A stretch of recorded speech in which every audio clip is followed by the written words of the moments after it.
Hola, ¿qué tal? Mi nombre es Carlos, bienvenidos a Grandes Historias. Estoy muy feliz de hacer otro video literario. En esta ocasión estoy muy feliz porque hoy día se celebra, hoy día 10 de julio, se celebra el aniversario del cumpleaños de uno de los más grandes escritores de la literatura universal. Hoy día, 10 de julio, un día como hoy, 10 de julio, nació el escritor Marcel Proust. Así que hoy día se celebran 150 años desde su nacimiento. Y por eso en este video vamos a hacer un video muy especial hablando de su mayor obra, de la obra que ha seguido vigente hasta ahora, es una obra inmortal, es En busca del tiempo perdido. Como ya saben, esta es una obra, es una saga que contiene más de 7 libros, pero primeramente vamos a hablar del autor, Marcel Proust. Como ya saben, fue un escritor francés que nació el 10 de julio en el año 1871 en Auchin, París, y murió a los 51 años en 1922, también en París. Murió de neumonía. Eso va a ser importante porque toda su vida va a estar con el asma y pues va a estar un poco así muy enfermo en ciertas ocasiones, lo que va a hacer que él esté más que todo en la cama, ¿no? Pero él fue uno de los mayores escritores que revolucionó o que transformó la literatura. Como ya saben, perteneció a la corriente del modernismo, que en ese tiempo pues hizo muchísimas cosas por la literatura, cambió muchas formas de ver la literatura. Como ya saben, antes era un poco más tradicional, era más de diálogo de los personajes, más de hechos. En cambio, con el modernismo, a los primeros años del siglo XX ya fue mucho más, se dejó eso de lado, los hechos, y se centró la atención un poco más en los pensamientos, para conocer a los personajes, para conocer la trama, ese efecto, ¿no?, que produce la sensibilidad, la imaginación, todo eso, lo podemos ver en la obra de Marcel Proust, y específicamente En busca del tiempo perdido. Marcel Proust fue hijo de eh, un reconocido médico, Adrian Proust, y de una judía que se llama eh, Julia Clemenza. Entonces tuvo muchísima influencia en su madre, porque su madre era una gran lectora, también su abuela, y pues él desde niño ya amaba muchísimo la lectura, sabía que quería ser escritor desde niño. Tuvo un hermano que se llamó Roberto, y pues Roberto se siguió la carrera de medicina al igual que su padre, y pues Marcel Proust, tuvo como que un alivio ya de que su hermano se dedicara a eso, para él poder dedicarse a las letras, porque él quería ser un hombre de letras. Y eso lo podemos ver en su obra En busca del tiempo perdido. ¿Cómo inicia eso así, En busca del tiempo perdido?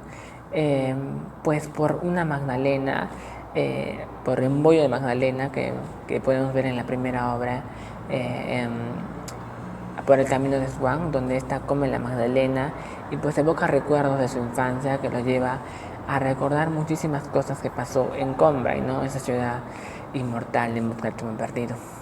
Pero vamos a hablar de dónde comenzó a escribirse En busca del tiempo perdido de Marcel Proust. Pues desde la primera década del siglo XX, Marcel Proust inició con la tarea de escribir esta obra monumental, y recién en el año 1913 va a sacar este primer libro, Por el camino de Swan. El libro está dividido por 7 libros, como ya dije. Primero está Por el camino de Swan, el segundo libro se llama La sombra de las muchachas en flor, el tercer libro se llama El mundo de Guermantes, el cuarto libro se llama Sodoma y Gomorra, el quinto libro se llama La prisionera, el sexto libro se llama La fugitiva, o también algunos la llaman Albertina desaparecida, y el último se llama El tiempo recordado. Debo decir que los primeros libros son un poco más extensos, y ya los últimos libros ya son más pequeños, ¿no? Él no estuvo para la publicación de todas estas obras, sino que se va a encargar su hermano Roberto Proust de publicar hasta 1927 su última obra, El tiempo recobrado, ¿no?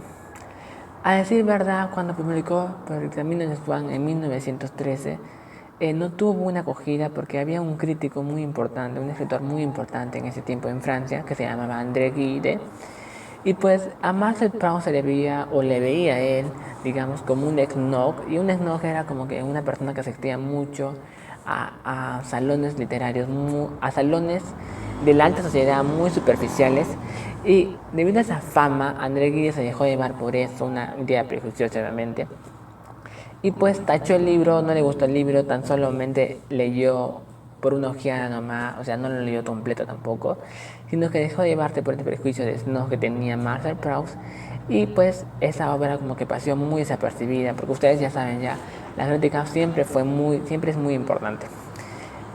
André Gide va a arrepentirse de eso muchísimo tiempo después y va a, obviamente, revalorar la obra porque de verdad se lo merecía.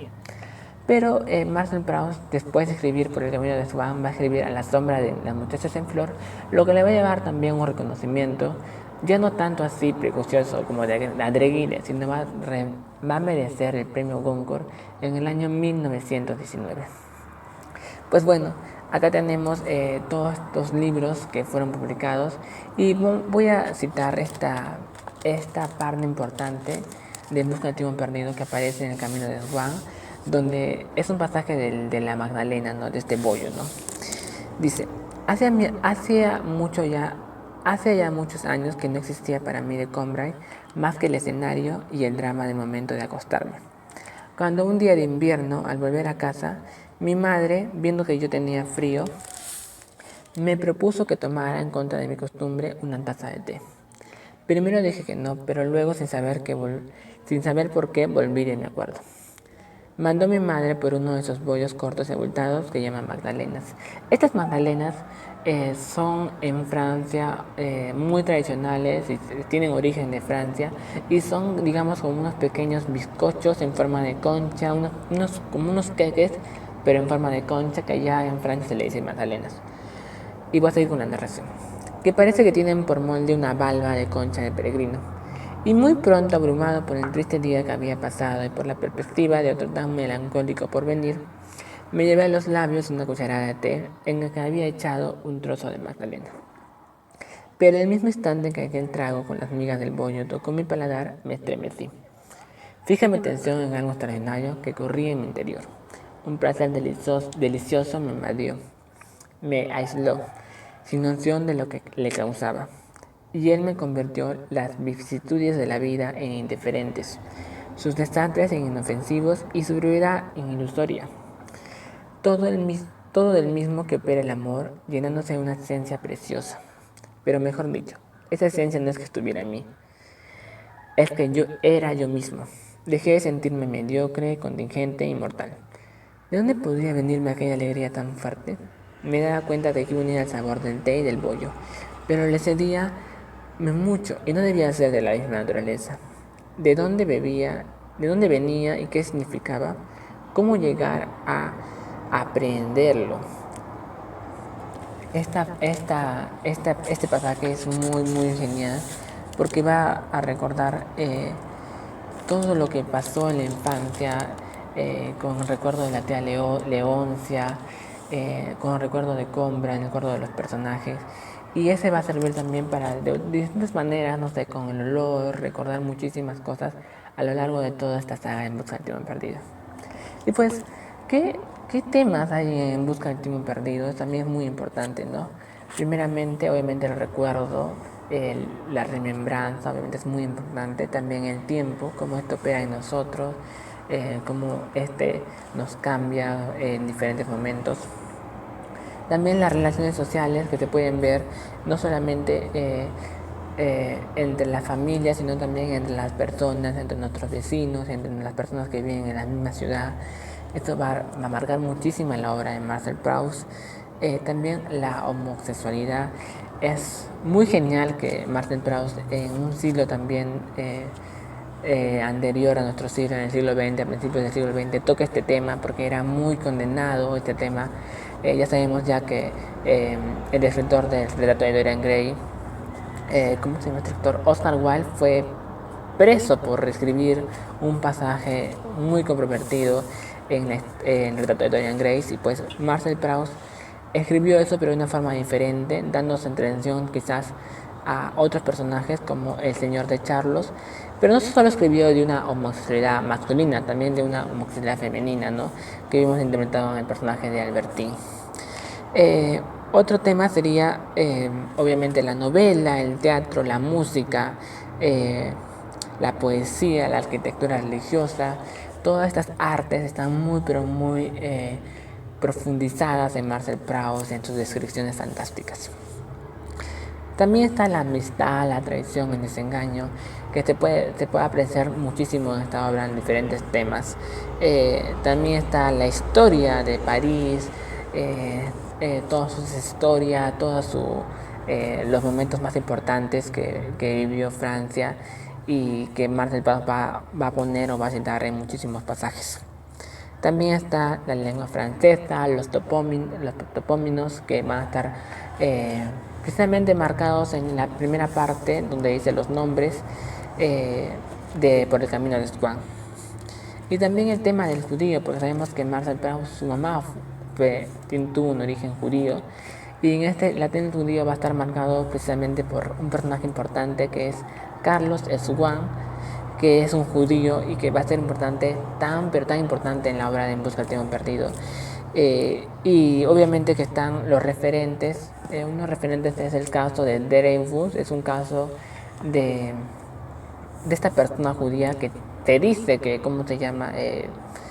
Mandó información de Francia a Alemania, lo cual es que se comprobó que no era ¿cómo se llama? Cierto con el tiempo, pero en ese momento, en principios del siglo XX o finales del siglo XX, estuvo muy marcado eso, muchas personas tomaron diferentes bandos y pues eso va a estar como en el contexto de la obra, ¿no? También un tema muy importante en esta saga es el tema del snob, de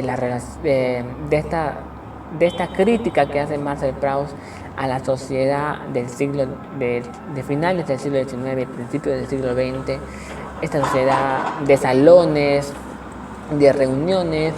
Podemos apreciarlo bastante mucho en el salón de Madame, de los Verdurin, de los Guermantes, de toda esta aristocracia de Francia muy marcada y quizás ya como en el ocaso, ¿no? del siglo XIX, ¿no? Entonces esto va a estar muy marcado. Martin va a describir a los condeses, duqueses, condes de una manera muy peculiar, quizás burlándose de esta sociedad muy superficial, muy vacía, de estar solamente hablando de cosas así. Pero también va a hablar del arte, ¿no? En su mayor expresión. Ya sabemos ya que estaba muy fascinado por el teatro, por la berma, por la música, por el piano, por los temas, las condiciones de piano van a marcar mucho la obra, el arte, ¿no? Este tema del arte va a estar muy marcado en La sombra de la muchacha en flor, cuando conozca a este pintor y todo esto va a estar muy marcado en esta obra. Y bueno, hablemos de los personajes, ¿no? Hay personajes muy importantes, desde el propio protagonista, el propio narrador, su abuela, su madre, Albertine Simonet, que fue inspirado en Alfred Agostinelli, que dice que fue, como se llama, una pareja de Marcel Proust. Luego está, como se llama, el propio Swann, Ocdes de Crécy, Gilberta de Swann, Bloch, que fue un intelectual, amigo del protagonista, el barón de Charlus, Carlos Morel, que es el amante del barón de Charlus, la duquesa y el duque de Guermantes, que vamos a conocer muchísimo más en el mundo de Guermantes, la tercera libro de En busca del tiempo perdido, Mr. Bichot, Francisca, la empleada más famosa de todo el mundo literario, la tía Leoncia, el doctor Cotar, la pareja Cotar, Roberto San Luis, que va a ser como una caricatura de estos oficiales de Francia, Rachel, Andrea. Hay muchísimos personajes, se dice que hay más de 200 personajes en la obra de En busca del tiempo perdido, pero yo como que les he mencionado los más importantes y los que van a estar siempre en estos 7 libros y van a tener muchísimas transformaciones a lo largo de toda la obra. Pues es un libro, como ya dije, es una saga muy pero muy hermosa que hace el efecto de esta sensibilidad, de esta evocación de recuerdo, de la imaginación. Hay tantas descripciones que hace Marcel Proust, habla de los celos, habla de la infidelidad, habla de muchas cosas, no sé, de la perversidad. Los personajes, cuando vemos sus obras, los personajes son como que se llama muy, pero muy pintados de una forma tan profunda, tan llena de matices, tan llena no sé, digamos, de un gesto que hacen, Marcel Proust lo capta y pues lo transforma en algo tan hermoso, tan puro de la forma en que son los seres humanos, de cómo a veces tenemos muchísimas conductas esas conductas que nos revelan cómo somos nosotros. Entonces es como que un tema muy psicológico, muy marcado, ¿no? Y pues la corriente que estuvo marcado Marcel Proust fue el impresionismo. Eh, Esta corriente estuvo marcando muchísimo esta obra En busca del tiempo perdido. ¿Qué más decir de esta obra, En busca del tiempo perdido? ¿Qué más podemos decir? La primera traducción que se hizo en español estuvo a cargo del poeta Pedro Salinas junto a María Quiroga Pla. Se realizó los 3 primeros libros en el año 1920, 1922 y 1931. Luego estaría a cargo de Marcelo Manetier, que va a publicar los últimos 4 libros en el año 1947, y ya después, con el recurso del año, hubo más traducciones al español. Es una obra que se le recomiendo muchísimo a todos de leer. Muchos se quedan por el camino de Juan, que es muy hermoso. Es muy hermoso por el camino de Juan, que aquí está. Pero los siguientes libros son muchísimo más hermosos, siguen un orden, porque sabemos que es como que un orden en la vida del escritor, pero que va a dar muchísimos flashbacks, muchas análisis en lo que va a decir en la obra, ¿no? Les recomiendo mucho, tienen que leerlo, compren, hay diferentes maneras de leerlo, hay libros virtuales, obviamente que es mejor leer en físico porque es genial, como se llama, poder tenerlo en la mano y verlo y anotarlo, todo lo demás, pero también hay muchísimas maneras de leer. Espero que les haya gustado este video donde hablé de un gran, pero gran, monumental libro. Espero que estén muy bien, cuídense mucho. No se olviden darle like y suscribirse a mi canal. Muchas gracias.